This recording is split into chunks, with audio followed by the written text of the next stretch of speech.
March 3, 1944. Philippine Sea, 400 miles east of Luzon.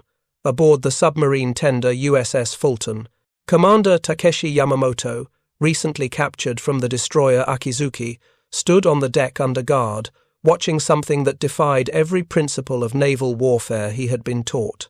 An American submarine, USS Harder, had surfaced alongside the tender. Her hatches were open, her crew was moving. What happened next made Yamamoto grip the railing in disbelief. Within minutes, a small crane swung over the submarine's deck. Torpedoes, massive Mark 14 fish weighing nearly 1.5 tons each, began descending through the forward torpedo room hatch, one after another. The submarine's crew worked with mechanical precision, voices calm, movements practiced. No return to port, no dry dock, no shore facility. They were reloading torpedoes in the middle of the ocean. Yamamoto turned to his American guard, a young ensign who barely looked 20. "This is not possible," the Japanese commander said in careful English. "A submarine cannot reload at sea. The torpedoes are too heavy, the mechanisms too delicate. This must be a special demonstration." The ensign glanced at him with something close to pity. "Commander, this isn't special. Every submarine in our fleet does this. Harder will finish loading 24 torpedoes in about 3 days. Then she'll go back on patrol. She won't see port for another 6 weeks." The Japanese officer's face went pale. If this was true, if American submarines could reload their entire arsenal without returning to base, then everything the Imperial Navy believed about submarine warfare was wrong. The shock Yamamoto felt that morning would eventually spread through the entire Japanese naval command. By the time they fully understood the implications, it was far too late. American submarines were not operating like Japanese submarines, bound to bases, limited by logistics. They were operating like wolf packs with their own supply chain, capable of hunting continuously for months. If you're enjoying this deep dive into the story, hit the subscribe button and let us know in the comments from where in the world you are watching from today. The realization came slowly, piece by piece, patrol by patrol. At the start of the war, Japanese naval doctrine treated submarines as extensions of the battle fleet. They scouted for enemy carriers, ambushed enemy warships, and occasionally raided supply lines. But their operational range was limited by one brutal fact. Once their torpedoes were expended, they had to return to port. A Japanese submarine carried between 8 and 20 torpedoes depending on the class. Once fired, the boat became useless until it reached a base equipped to reload. This meant long transits back to Kure, Yokosuka, or Truk. Weeks of travel, weeks out of action. By the time a Japanese submarine returned to its patrol area, enemy convoys had shifted routes, targets had vanished, and opportunities were lost. The cycle was exhausting and inefficient. A typical Japanese submarine patrol lasted 30 to 40 days, but only half that time was spent actually hunting. The rest was consumed by transit to and from base. For every week a Japanese submarine spent on station, it spent another week traveling. The mathematics were cruel. If Japan had 50 submarines available for operations, perhaps only 25 were actually in patrol areas at any given time. The others were in transit, being repaired, or waiting for torpedoes that factories could not produce fast enough. The operational capacity of the entire submarine force was cut in half by logistics alone, and Japanese naval planners, trained to think in terms of decisive fleet engagements, never prioritized fixing this problem. They assumed submarines were auxiliary weapons, useful but not decisive. They were catastrophically wrong. The Americans had quietly solved this problem years before the war even began. In the late 1930s, the US Navy began experimenting with submarine tenders, specially designed ships that could service submarines at forward bases or even at sea. The concept was simple but revolutionary. Bring the base to the submarine, not the submarine to the base. The idea emerged from peacetime exercises in the Pacific, where Navy planners recognized that the vast distances of the ocean made traditional logistics impossible. A submarine operating near Japan could not afford to sail back to Pearl Harbor every time it needed supplies. The solution was the submarine tender, a floating repair facility, supply depot, and command center all in one. These ships were purpose-built for one mission, keeping submarines at sea. They carried torpedoes, diesel fuel, fresh water, food, spare parts, medical supplies, and machine shops capable of fabricating replacement components. They had cranes powerful enough to lift torpedoes, fuel pumps that could refill a submarine's tanks in hours, and crews trained to work around the clock. By 1942, the U.S. Navy operated a fleet of dedicated tenders, ships like USS Fulton, USS Holland, and USS Griffin. These vessels carried everything a submarine needed: torpedoes, fuel, spare parts, food, medical supplies, even machinery to repair battle damage. A submarine could pull alongside a tender in a remote anchorage, reload, refuel, and return to patrol without ever seeing a major port. But the real breakthrough came when the Navy perfected at-sea replenishment of torpedoes. It was a complex operation, requiring calm seas, skilled crews, and precisely engineered handling equipment. Yet by 1943, American submarine crews performed it routinely. The operation was dangerous, technically demanding, and required near-perfect coordination between the tender and submarine crews. Every step had to be executed with precision. A mistake could damage a torpedo, injure a sailor, or worse. The process began with the submarine surfacing near the tender, usually at dawn when visibility was good, but air attack risk was low.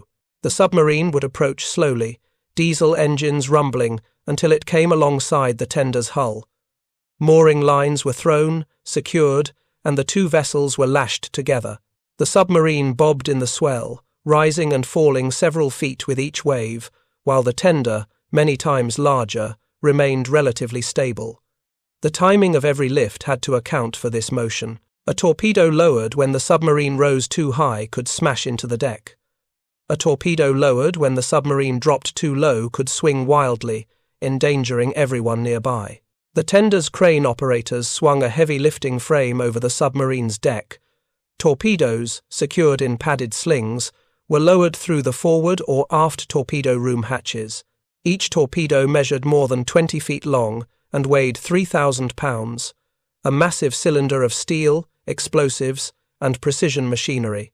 The sling had to grip the torpedo at exactly the right balance point, too far forward or aft, and the weapon would tilt, potentially damaging its delicate gyroscope or depth control mechanism.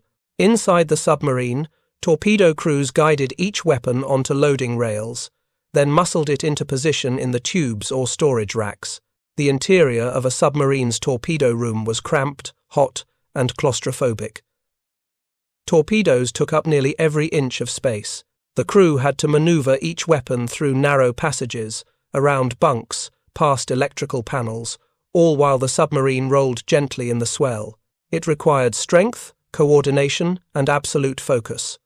One slip, and a 3,000-pound torpedo could crush a man against a bulkhead. It was exhausting, dangerous work. A single mistake could crush a man or damage a torpedo's delicate guidance system. But American crews, drilled relentlessly in peacetime, executed the procedure with assembly line efficiency. A typical reload took between 60 and 72 hours, depending on sea conditions and the number of torpedoes.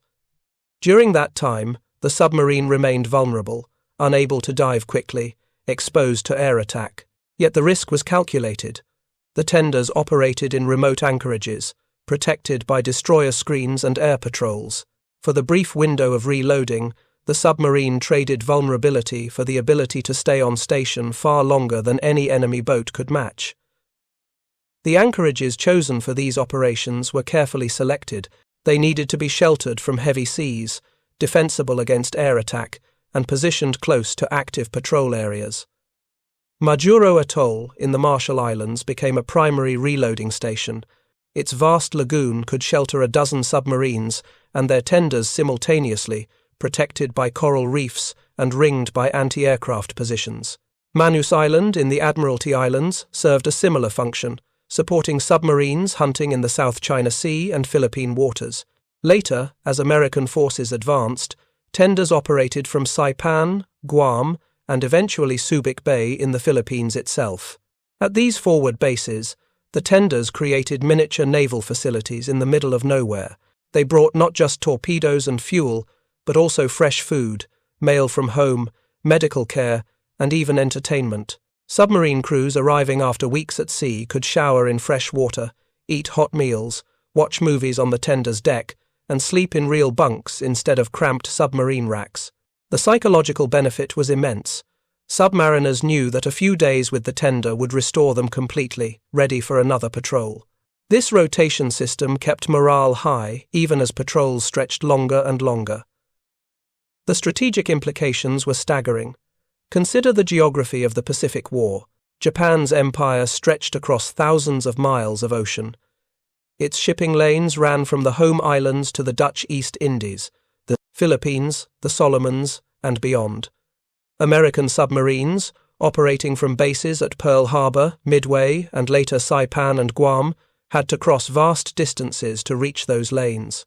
A submarine leaving Pearl Harbor needed a week just to reach Japanese waters. If it expended its torpedoes and had to return, that was another week wasted. 2 weeks of transit for perhaps 2 weeks of actual patrol time. The ratio was barely 1-to-1. Half the submarine's deployment was spent traveling, not fighting, but with at-sea reloading, the calculus changed completely. A submarine could transit to the patrol area once, then remain on station for months. When its torpedoes ran low, it rendezvoused with a tender at a forward anchorage, reloaded, and returned to hunting. The operational tempo increased exponentially. Instead of spending half its time in transit, a submarine now spent 80% of its deployment on patrol. The effective combat power of the submarine force doubled without building a single additional boat. Japanese convoys, already under pressure, now faced submarines that never seemed to leave. By 1944, American submarines were achieving patrol durations that seemed impossible to Japanese planners. USS Tang, commanded by Richard O'Kane, spent 73 days on patrol in the summer of 1944, sinking 10 ships. During that patrol, Tang reloaded twice, once at Midway and once at Saipan, extending what would have been a 30-day mission into a campaign lasting more than 2 months. USS Barb, under Eugene Fluckey, conducted an 80-day patrol in late 1944, during which it sank 15 vessels and even shelled Japanese shore installations with its deck gun. Barb reloaded torpedoes 3 times during that patrol, each time resuming operations within days. These extended patrols were only possible because the submarines reloaded at sea. Without that capability, they would have returned to Pearl Harbor or Australia, spending weeks out of action. Instead, they remained in Japanese waters, a constant threat that convoy captains could never shake. The psychological impact on Japanese merchant sailors was devastating. They began to believe that American submarines were inexhaustible, that no matter how many they evaded, more were always waiting. The Japanese High Command struggled to comprehend this. Intelligence reports from captured American documents mentioned tenders and at-sea replenishment, but many officers dismissed them as exaggerations or propaganda. Surely the Americans could not reload torpedoes in open ocean.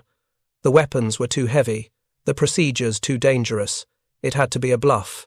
Some Japanese officers theorized that America must have built secret submarine bases on remote islands, facilities that intelligence had somehow missed. Others believed the reports of extended patrols were deliberate misinformation, designed to make Japanese convoys take longer, more dangerous routes. The truth emerged in fragments, from prisoner interrogations, captured equipment, and bitter experience. When Commander Yamamoto was interrogated at a prisoner-of-war facility in Australia, he described what he had seen aboard the Fulton. His interrogators initially thought he had misunderstood. "Are you certain they were loading torpedoes, not just fuel or supplies?" they asked. Yamamoto insisted. He had watched torpedoes, full-sized Mark 14 weapons, being lowered into the submarine's torpedo rooms. The Americans had done it casually, as if it were routine. but other captured officers told similar stories. Submarines that attacked convoys then reappeared weeks later in the same area, fully rearmed, submarines that operated far from any known base, yet never seemed to run out of torpedoes. One Japanese destroyer captain reported tracking a submarine for 3 days, dropping depth charges until he was certain it had fled the area. 2 weeks later, the same submarine, identified by its distinctive attack pattern, sank 2 ships from his convoy. It had not left. It had reloaded nearby and returned. Eventually, the evidence became undeniable. Japanese naval intelligence compiled reports from dozens of encounters and concluded that American submarines were indeed reloading at sea. But even then, many senior officers refused to believe it was widespread. They assumed it was a special capability, available only to elite submarines or for critical missions. The idea that every American submarine in the Pacific could reload at sea seemed too extravagant to be true. It implied a level of logistical sophistication and industrial capacity that dwarfed anything Japan possessed. What shocked Japanese naval planners most was not just the capability, but the scale. By mid-1944, the U.S. Navy had deployed more than a dozen submarine tenders across the Pacific. These tenders operated from advanced bases at Majuro, Manus, Saipan, and later Guam and Subic Bay. Each tender could service multiple submarines simultaneously. A large tender like USS Fulton could handle 3 submarines at once, reloading torpedoes on one, refueling another, and conducting repairs on a third. At any given time, dozens of American submarines were within a few days' sail of a tender, ready to reload and return to patrol. The Japanese, by contrast, had no equivalent system.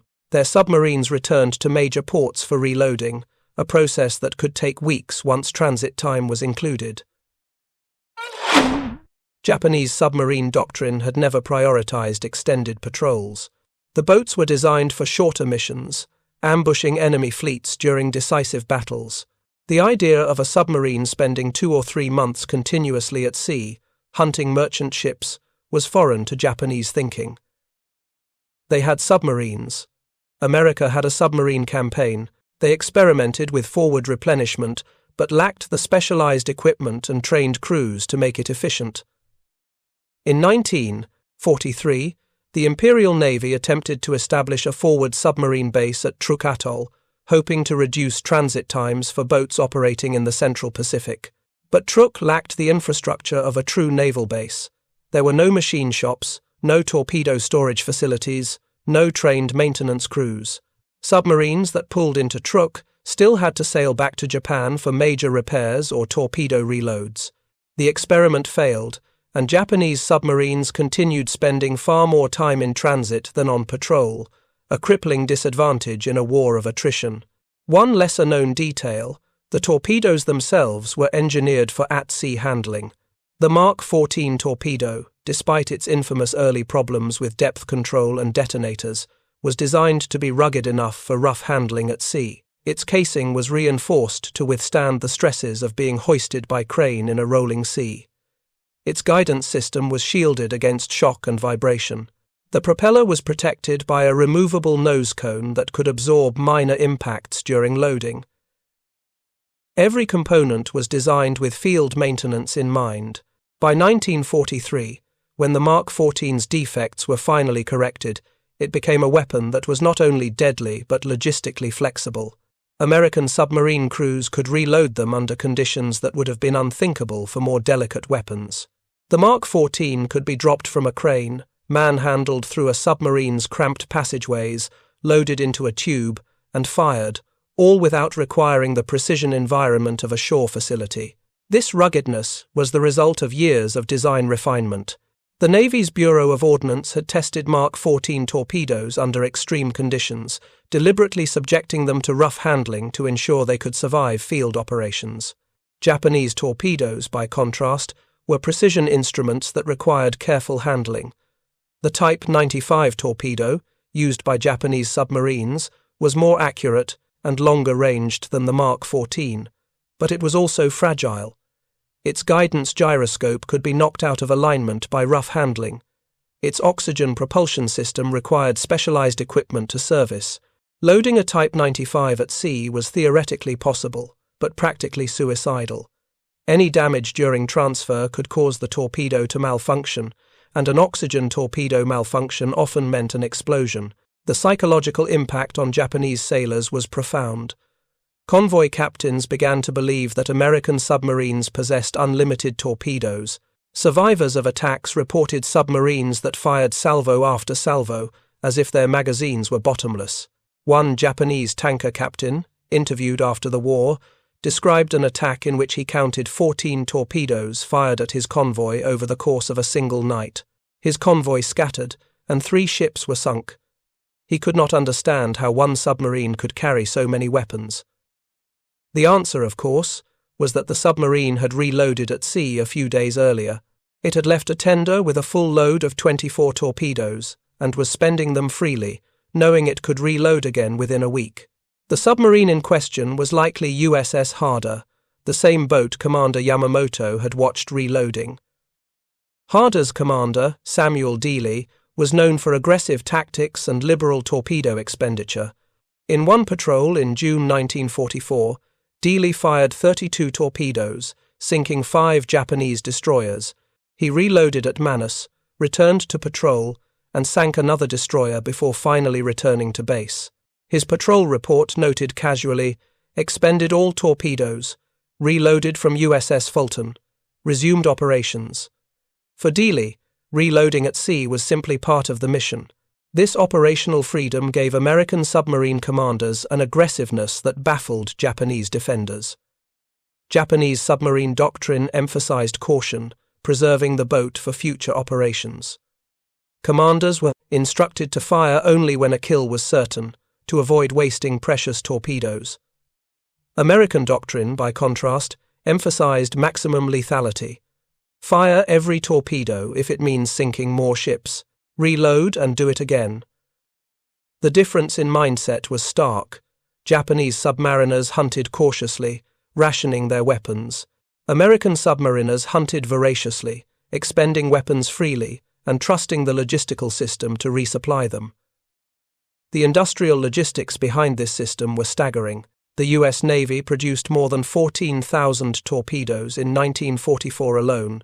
Factories in Alexandria, Virginia, and Newport, Rhode Island, operated around the clock, stamping out torpedo casings, assembling guidance systems, and filling warheads. Each torpedo took approximately 2 weeks to manufacture, from raw materials to finished weapon. Quality control was rigorous. Every torpedo was tested, its guidance system calibrated, its propulsion system verified. Defective torpedoes were returned to the factory for repair or scrapping. By late 1943, the rejection rate had dropped to less than 2%. The factories were producing weapons that worked.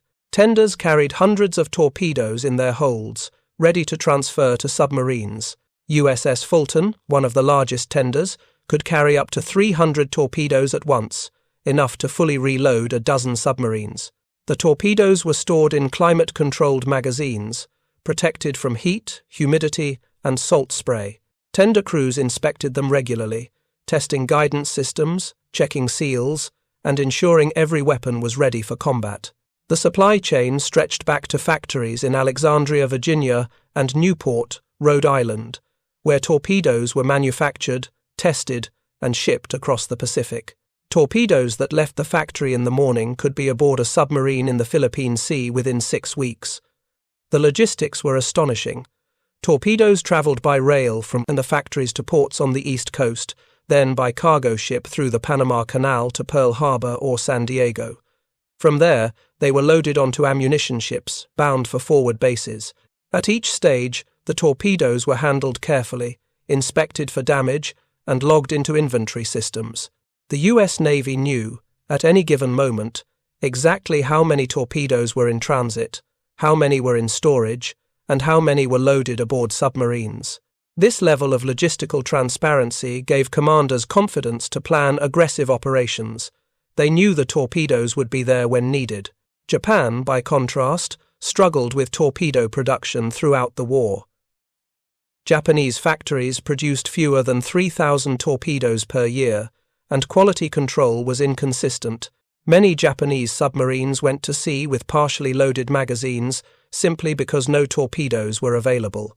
The Type 95 oxygen torpedo, Japan's most advanced submarine weapon, was difficult and dangerous to manufacture.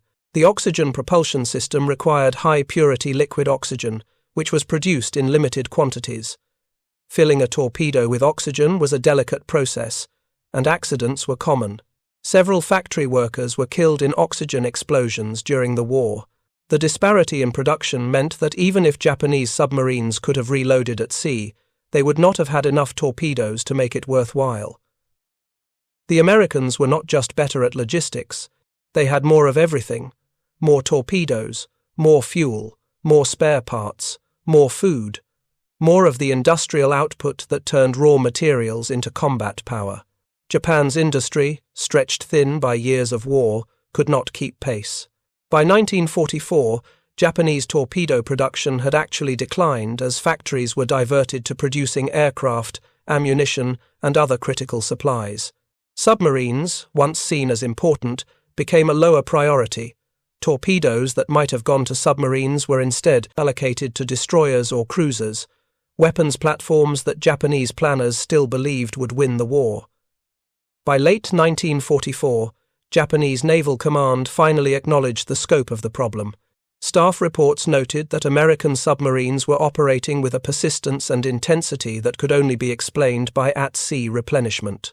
One report, dated October 1944, stated bluntly, "Enemy submarines are reloading torpedoes without returning to base. This allows them to maintain continuous pressure on our shipping lanes. We have no countermeasure."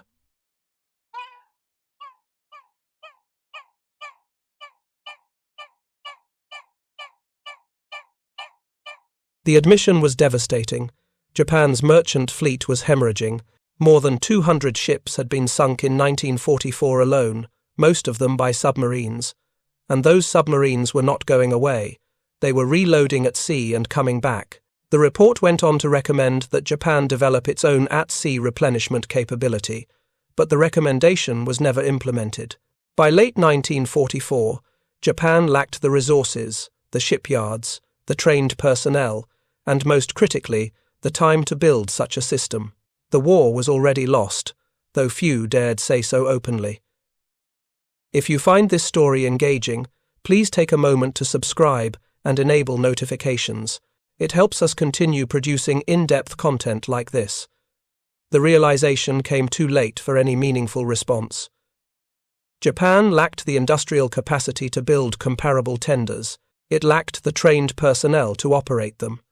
And by 1944, it lacked the fuel to send submarines on extended patrols, even if reloading at sea were possible. Japanese submarines, when they sortied at all, operated with strict fuel rationing. Commanders were instructed to minimize surface running, which consumed diesel fuel rapidly. They were ordered to dive during daylight hours to conserve fuel, even if it meant missing potential targets. The result was a submarine force that spent most of its time hiding, not hunting. The American system, by contrast, was hitting its stride. Submarine tenders operated with clockwork efficiency. At Majuro Atoll in the Marshall Islands, the tender USS Sperry serviced an average of 6 submarines per month, reloading more than 100 torpedoes. The operation ran with the precision of a factory assembly line. Submarines would signal their arrival, and the tender's crew would prepare. By the time the submarine moored alongside, torpedoes were already positioned on deck, ready for transfer. The reload would begin immediately, crews working in shifts to maintain momentum. Within 72 hours, the submarine was ready to sail. At Manus, in the Admiralty Islands, tenders refueled and rearmed submarines that were hunting in the South China Sea, the Luzon Strait, and the waters off Formosa. Manus became the primary forward base for submarines operating in the Western Pacific. Its deep harbour could accommodate the largest tenders, and its location cut transit times by more than a week compared to Pearl Harbor. Submarines operating from Manus could reach the South China Sea in 4 days, hunt for 3 weeks, reload in 3 days, and hunt for another 3 weeks before finally returning to port. The tempo was relentless, and Japanese convoys paid the price. The submarines never stopped hunting.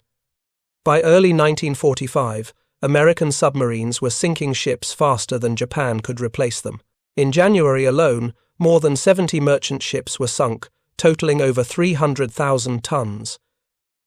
In February, the number rose to 90 ships. March saw another 80 ships sent to the bottom.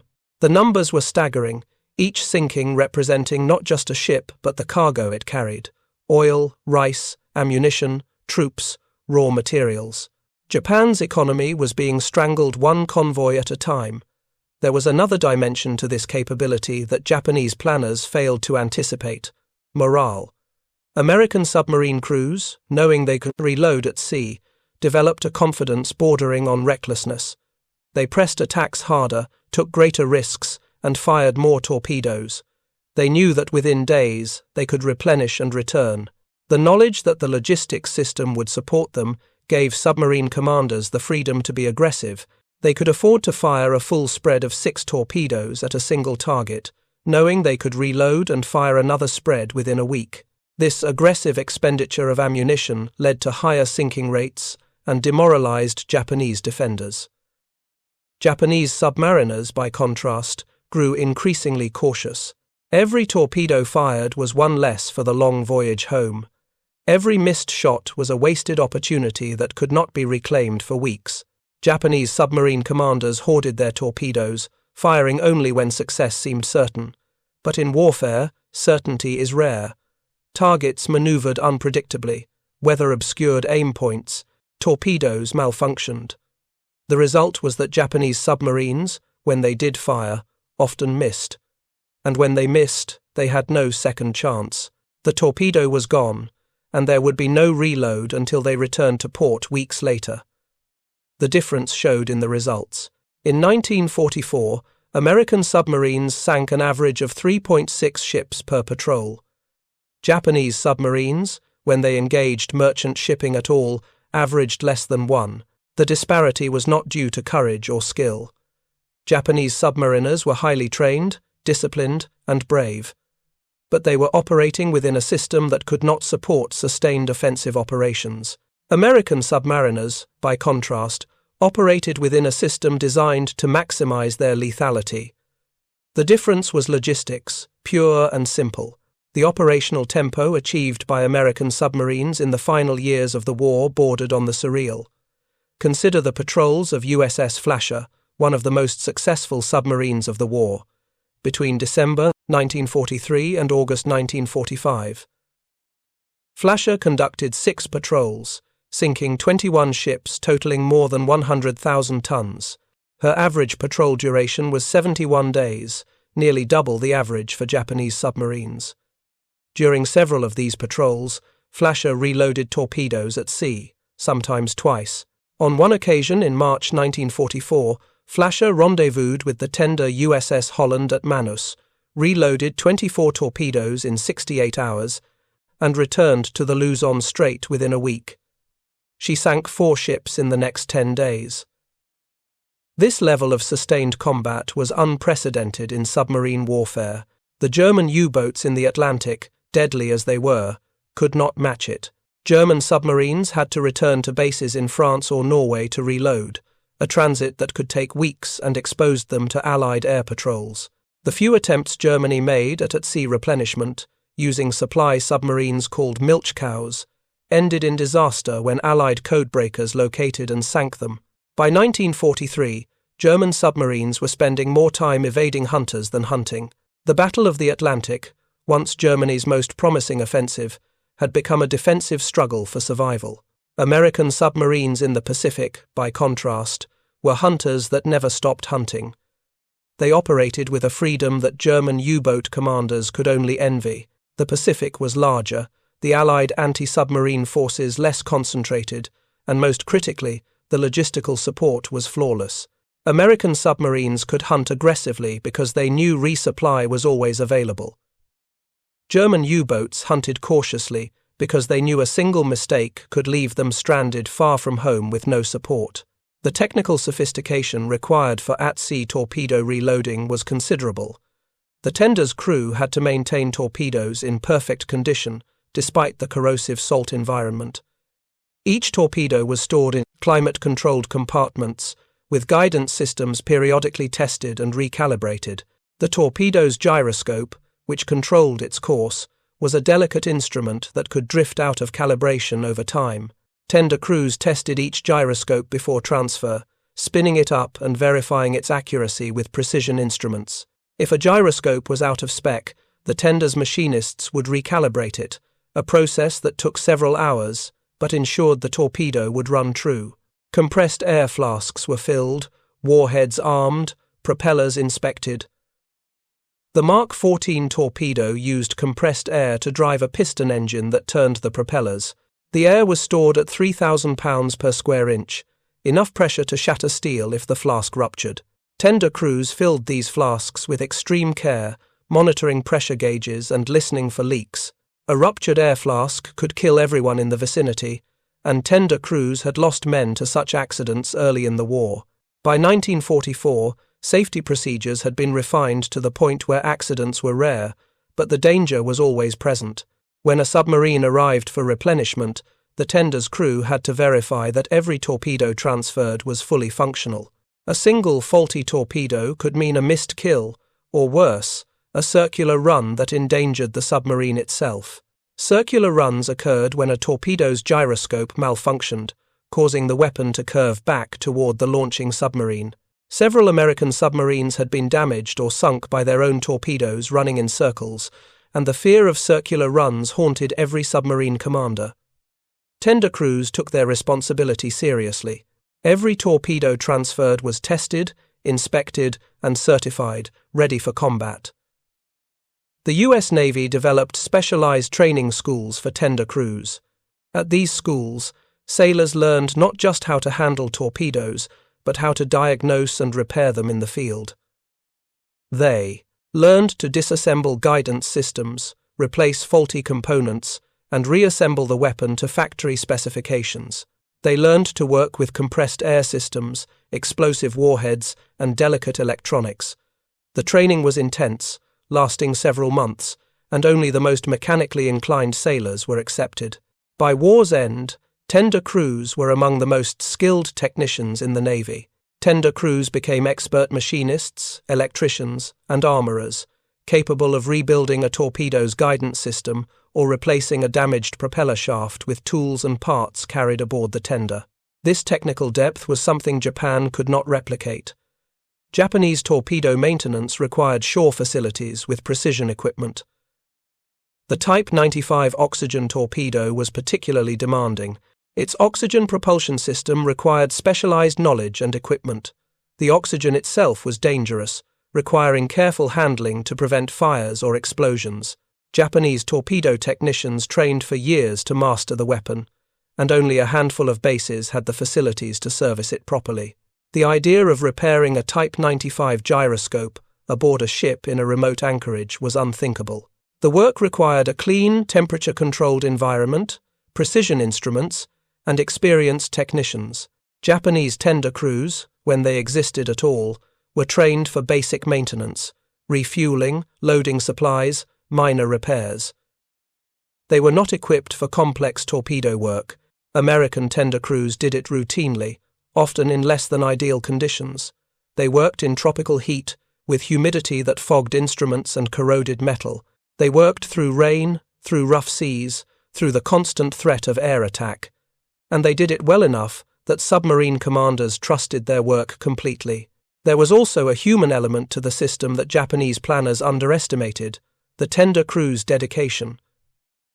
These were not glamorous assignments. Tender sailors never saw combat. They never earned the glory of sinking enemy ships. Their work was hard, dangerous, and unglamorous. They spent months anchored in remote lagoons, far from civilization, servicing submarines that would leave and take all the glory with them. Yet they worked brutal hours in dangerous conditions, knowing that their labor kept submarines in the fight. When a submarine pulled alongside, covered in rust and reeking of diesel and sweat, tender crews swarmed aboard with spare parts, fresh food, and letters from home. They worked through the night if necessary, determined to get the boat back on patrol as quickly as possible. The work was physically demanding. Torpedoes weighed 3,000 pounds. Fuel hoses were heavy and unwieldy. Spare parts had to be carried through narrow submarine passageways. The tropical heat was oppressive, and there was no air conditioning aboard most tenders. Men worked until they collapsed from exhaustion, took a few hours of sleep, and returned to work. This esprit de corps was a force multiplier the Japanese Navy never fully appreciated. American submariners trusted their tenders completely. They knew that if they needed a part, the tender would have it. If they needed a repair, the tender's machinists would make it happen. If they needed food, fuel, or medical care, the tender would provide. That trust translated into operational confidence, the willingness to push deeper into enemy waters, to take on larger convoys, to fire every torpedo knowing more were waiting at the next rendezvous. Submarine commanders took risks they would never have taken without that logistical safety net. The trust was earned through experience. Early in the war, there were mishaps. Torpedoes were damaged during transfer. Repairs were done incorrectly. Supplies were insufficient. But the Navy learned quickly, refining procedures and training until the system worked flawlessly. By 1944, submarine commanders had complete faith in their tenders. When USS Tang's commander Richard O'Kane radioed that he needed a replacement periscope, the tender USS Sperry had one waiting when he arrived. When USS Barb's commander Eugene Fluckey reported that his radar was malfunctioning, tender technicians diagnosed and repaired the problem in 12 hours. The system worked because everyone involved was committed to making it work. By 1945, the cumulative effect of at-sea reloading had crippled Japan's ability to move resources. The maritime traffic that sustained the empire had collapsed. In the first quarter of 1945, American submarines sank more than 300 ships. Many of those submarines had reloaded at sea multiple times, extending patrols that would otherwise have been cut short. The sinkings were distributed across every major shipping lane. Submarines hunted in the South China Sea, cutting off oil from the Dutch East Indies.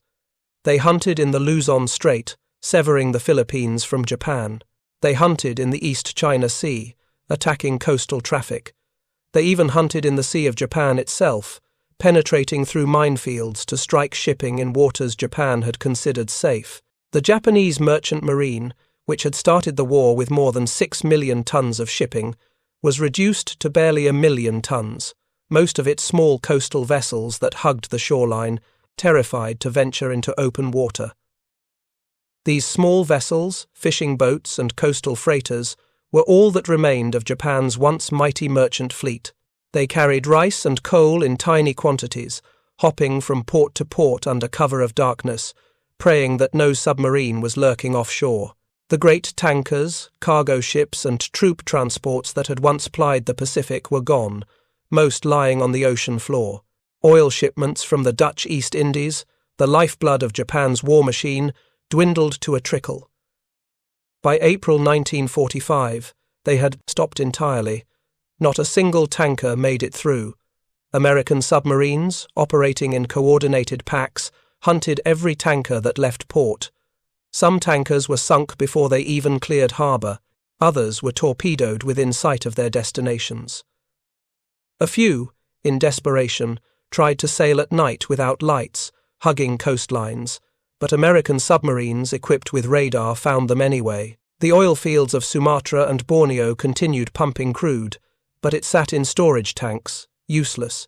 Without ships to transport it, the oil might as well not exist. The combined fleet, anchored in the inland sea, could not sortie for lack of fuel. Japan's remaining battleships, cruisers, and carriers sat idle, their fuel tanks empty. Sailors conducted drills and maintenance, but they knew they would never sail again. There was simply no fuel. The few operations that were attempted had to be fueled by draining other ships, cannibalizing the fleet to get a single task force to sea. The battleship Yamato's final mission to Okinawa was launched with only enough fuel for a one-way trip because no more was available. The ship's officers knew it was a suicide mission. They sailed anyway, driven by a sense of duty and desperation. Yamato was sunk by American carrier aircraft before it even reached Okinawa, taking most of its crew to the bottom. The irony was crushing. Japan, which had started the war to secure oil from Southeast Asia, now could not transport that oil home because American submarines, sustained by at-sea reloading, controlled the sea lanes. The entire strategic rationale for the war, the need for resource independence, had been negated by a handful of submarines and their tenders. Japan had gambled everything on a decisive battle that would force America to negotiate. Instead, America had chosen a strategy of strangulation, using submarines to slowly choke the empire to death. And it worked. There were moments when Japanese officers grasped the totality of what had happened. Vice Admiral Shigeru Fukudome, after the war, admitted in interviews conducted by American historians, "We did not understand that American submarines were not simply weapons. They were a system. The submarines, the tenders, the supply chain, the training, the intelligence, all of it worked together as one entity. We had submarines. They had a submarine force." The distinction was everything. Japanese submarines, individually capable, were never integrated into a system that allowed them to operate continuously. They operated independently, returning to port when supplies ran low, waiting for repairs that took weeks, sailing again only to repeat the cycle. There was no coordination, no mutual support, no logistical backbone. American submarines were part of a machine that never stopped, fed by tenders that brought the war to the enemy's doorstep and kept it there.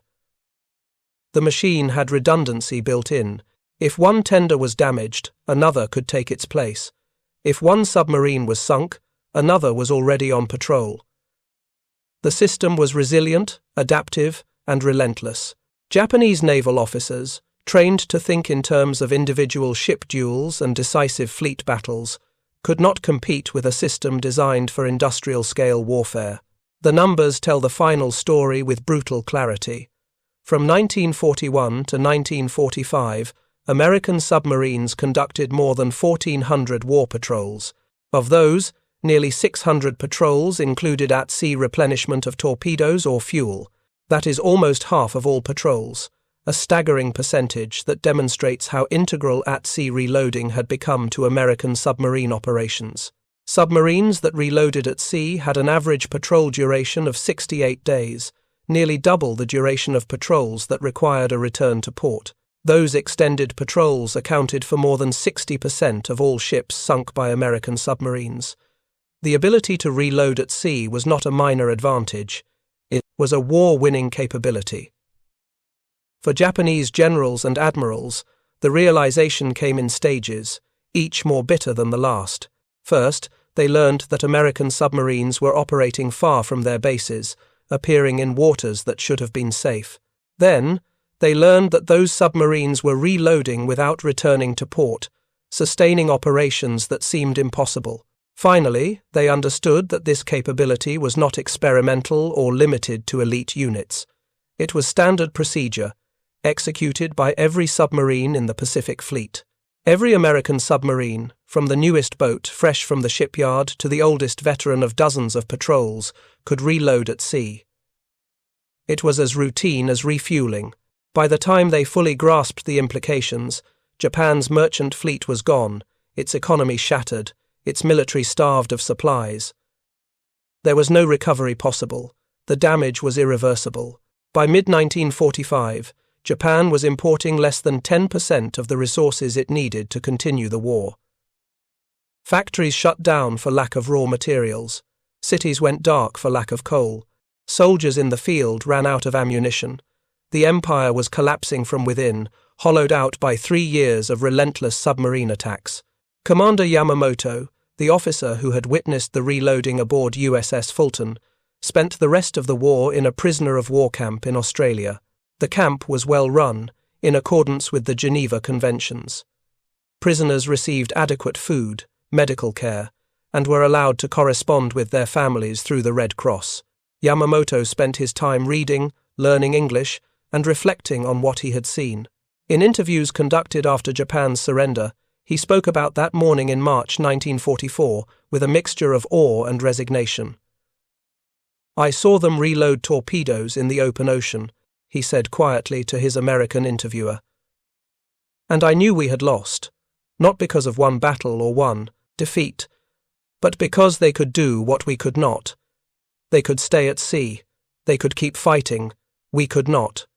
He paused, choosing his words carefully. "In our Navy, we trained to fight battles, to duel with enemy ships, to win glory in decisive moments. But the Americans did not fight that way. They fought with logistics, with systems, with industry. They won the war before the first shot was fired, because they built a machine that could not be stopped." His words captured the essence of the shock. It was not the technology alone, though the technology was impressive. It was the relentless, systematic application of that technology across an entire theater of war. American submariners were brave and skilled, but so were Japanese submariners. The difference was that American submariners operated within a system that multiplied their effectiveness, while Japanese submariners operated within a system that constrained them. Another detail that emerged after the war: the US Navy had refined at-sea reloading to such a degree that by 1945, some submarines were conducting what were called milk runs. These submarines would patrol a specific area, expend their torpedoes, attacking any target they found, rendezvous with a tender at a predetermined location, reload, and immediately return to the same patrol area. The entire cycle took less than a week. The submarine would leave the tender on Monday, hunt Tuesday through Saturday, reload on Sunday and Monday, and be hunting again by Tuesday. It was warfare as an industrial process, with submarines treated like factory machines that needed periodic refueling and restocking. Japanese convoy planners, watching their shipping losses spike in specific areas, could not understand how submarines seemed to vanish and reappear so quickly.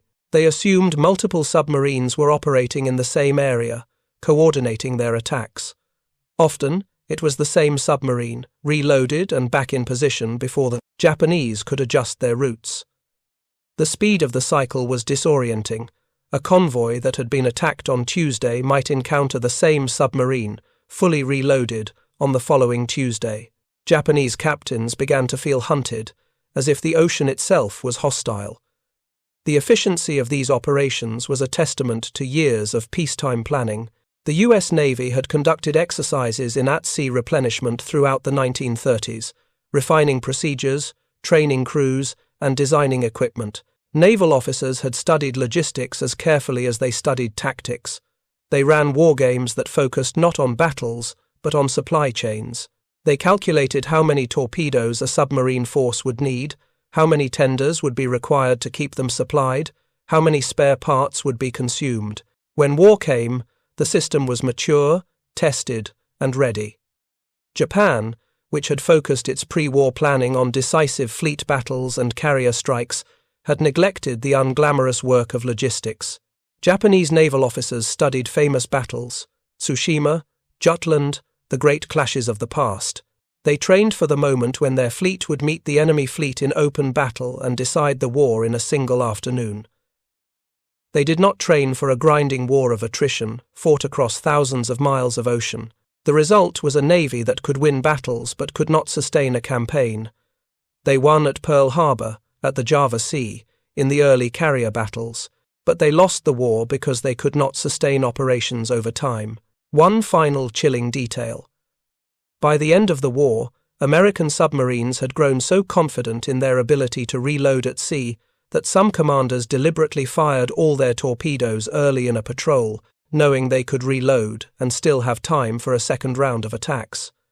This aggressive expenditure of ammunition would have been unthinkable in any other navy. In the Japanese Navy, wasting torpedoes was a court-martial offense. Commanders were expected to fire only when success was guaranteed, to husband their weapons carefully. But for American submariners in the Pacific, it was simply good tactics: fire everything at the first good target, reload, fire again at the next target. The contrast with Japanese practice could not have been starker. Japanese submarines, when they ventured out at all in the war's final years, hoarded their torpedoes, firing only when a target was certain. Commanders agonized over every shot, calculating angles, speeds, and probabilities.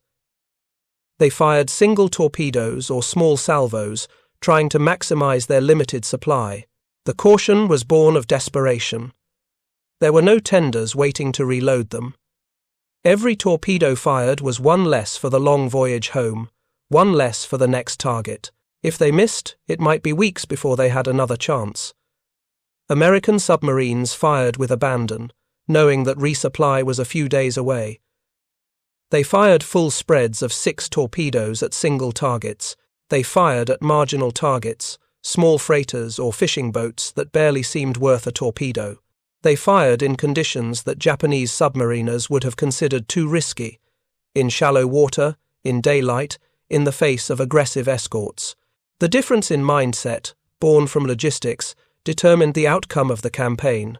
One side fought with confidence, backed by an unstoppable supply system. The other fought with desperation, knowing that every shot might be their last. Thank you for watching. For more detailed historical breakdowns, check out the other videos on your screen now, and don't forget to subscribe.